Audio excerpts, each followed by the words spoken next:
तो हेलो दोस्तों, आज की इस वीडियो में हम लोग देखेंगे कक्षा 9 का विज्ञान के कुछ एमसीक्यू क्वेश्चन। ठीक है, चैप्टर का नंबर 1 है ये।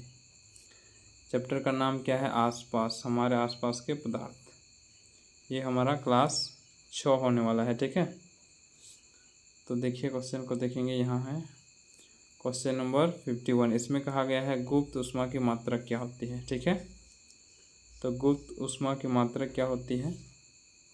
जूल पर केजी। क्या होता है? जूल पर केजी। इसको हम लोग कहेंगे गुप्त ऊष्मा की मात्रा। अच्छा, गुप्त ऊष्मा क्या होता है ये भी हम लोग जान लेते हैं। गुप्त ऊष्मा, मान लेते हैं आपके पास एक बर्फ़ है, बर्फ़ का एक टुकड़ा है। ठीक है, यदि आप इसे गर्म कर रहे हैं, इसको यदि आप लोग गर्म करेंगे तो ये क्या करेगा? ये ऊष्मा को अवशोषित करेगा। ये बर्फ़ के जो कण हैं वो ऊष्मा को क्या करेंगे? अवशोषित करेंगे, और इसे अवशोषित करेंगे। और इसे अवशोषित जो मतलब जब ये जो बर्फ़ है ये पिघलने वाला होगा, उस समय इसे हीट देने पर इसका टेम्परेचर नहीं बढ़ेगा।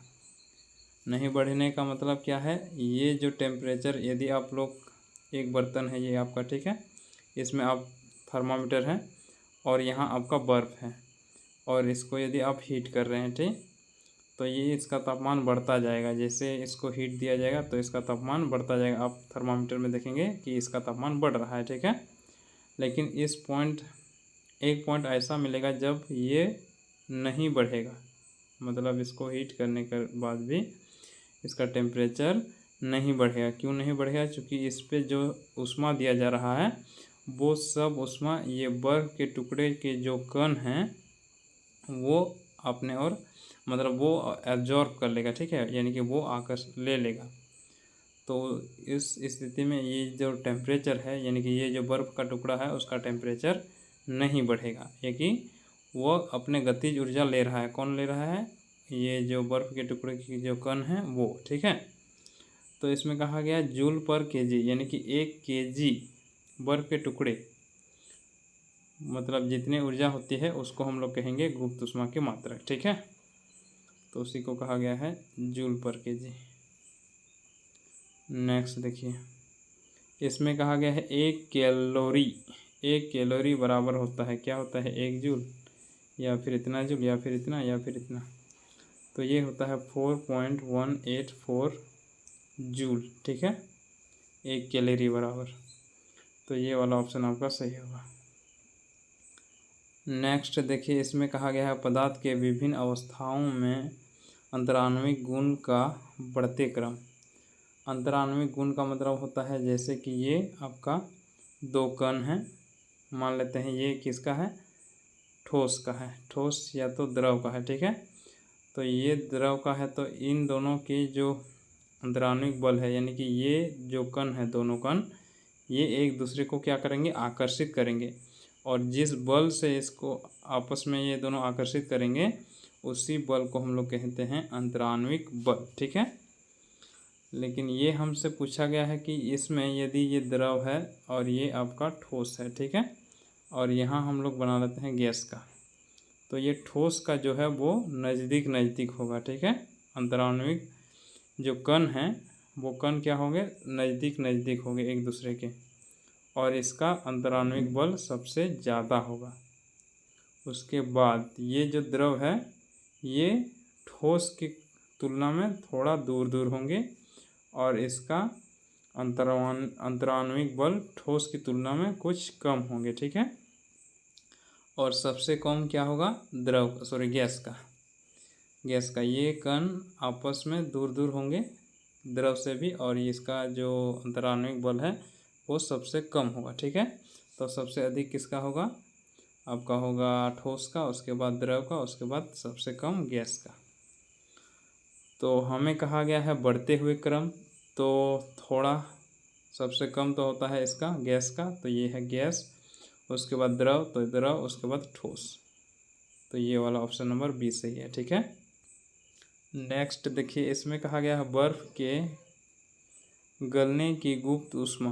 तो बर्फ़ गलने में कितनी ऊष्मा लगती है? ठीक है, तो बर्फ़ गलने में इतना लगती है, मतलब 1 kg, यहाँ देखिए पर kg लिखा है तो मतलब 1 kg। तो 1 kg जो बर्फ़ है उसको पिघलने के लिए यानी कि गलाने के लिए कितनी ऊष्मा की आवश्यकता होगी? 335 किलो जूल।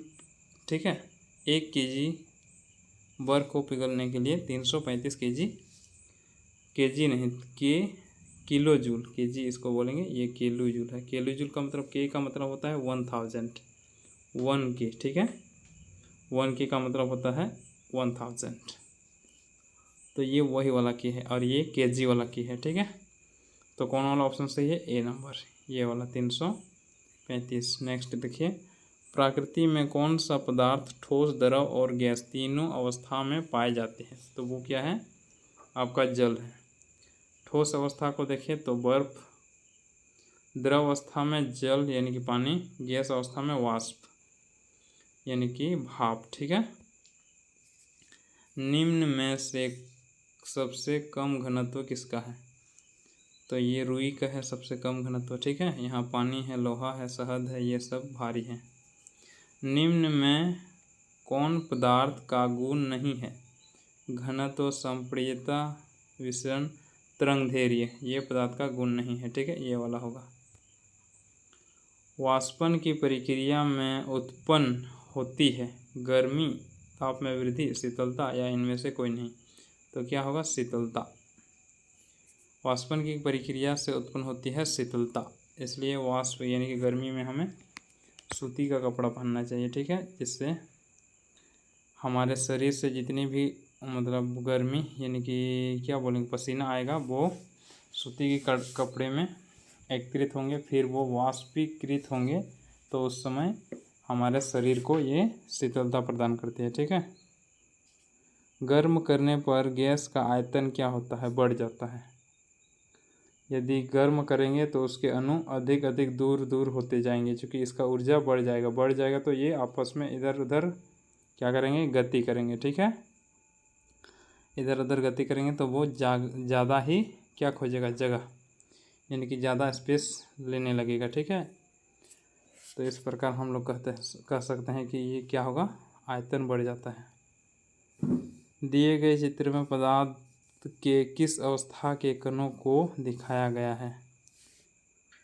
तो ये आपका द्रव का होगा। ठीक है, यदि ठोस का होता तो ठोस को दिखाने के लिए सबसे एकदम क्या बोलेंगे, नज़दीक नज़दीक इसका कण है, उस प्रकार इसको दिखाया जाता है। ठीक है, और यदि गैस होता तो बहुत दूर दूर इसको दिखाया जाता इस प्रकार। तो ये क्या है? द्रव है। अब नेक्स्ट देखिए, यहीं तक है। ठीक है, आज की क्लास को यहीं तक ही रहने देंगे और नेक्स्ट क्लास में हम लोग इस चैप्टर का कंप्लीट कर देंगे, यानी कि टोटल 70 क्वेश्चन लिए हुए हैं। ठीक है, और ये आपका क्वेश्चन बैंक से है। कहाँ से है? Question bank, question bank.